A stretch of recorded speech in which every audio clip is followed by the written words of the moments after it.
Okay, so I was born in a village called Wau in South Sudan, but at the time it was known as Southern Sudan because it was one country. And I was born during the Second Civil War, and this is in the mid-80s. My life was normal to me because I was a child. I had my mother, my father, my sisters, my brothers.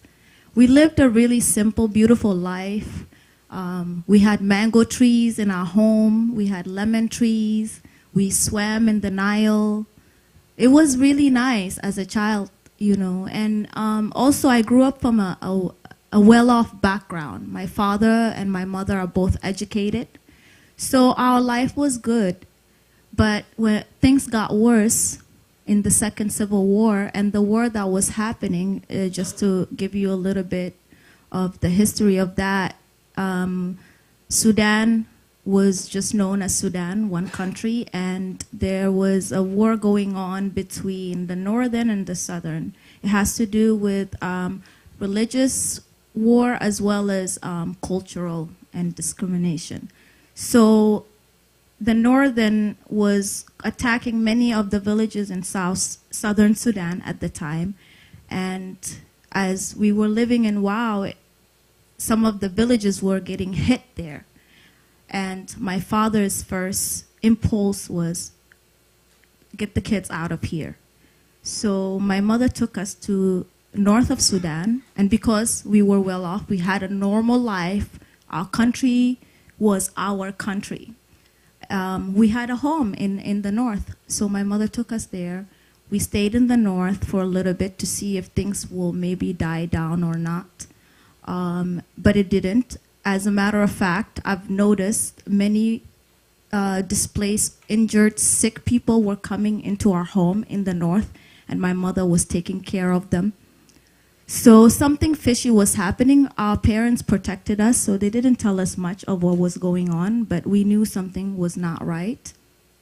And one day, I literally remember our home was raided by a bunch of soldiers, and my father was taken away, and some of my brothers, and it was just chaotic at the moment. And it was, I didn't believe what was happening. For me, I noticed at that moment, I think I was 6 or 7 years old. I noticed at that moment that I really wasn't appreciating my childhood. I was more so such a worried child. All of the time, my heart was constantly beating, you know.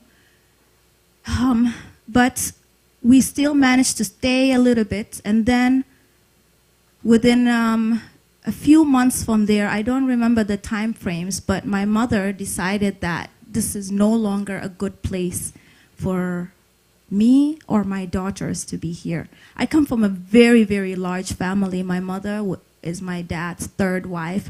She was taking care of all of his other children. So when we went to Khartoum to live there, she took all of the other children too. My father came back. But it became so tough for her. She was also married at a young age as a teenager. So her priority was to now become a woman and on survival mode, and her job was to make sure her daughters are safe. And so she took us out of the country. She managed to escape with us one way or the other. She's very fierce. You know, she finds her way all the time, no matter what. So she took us out of the country. We took a boat and several weird different routes to go into Egypt.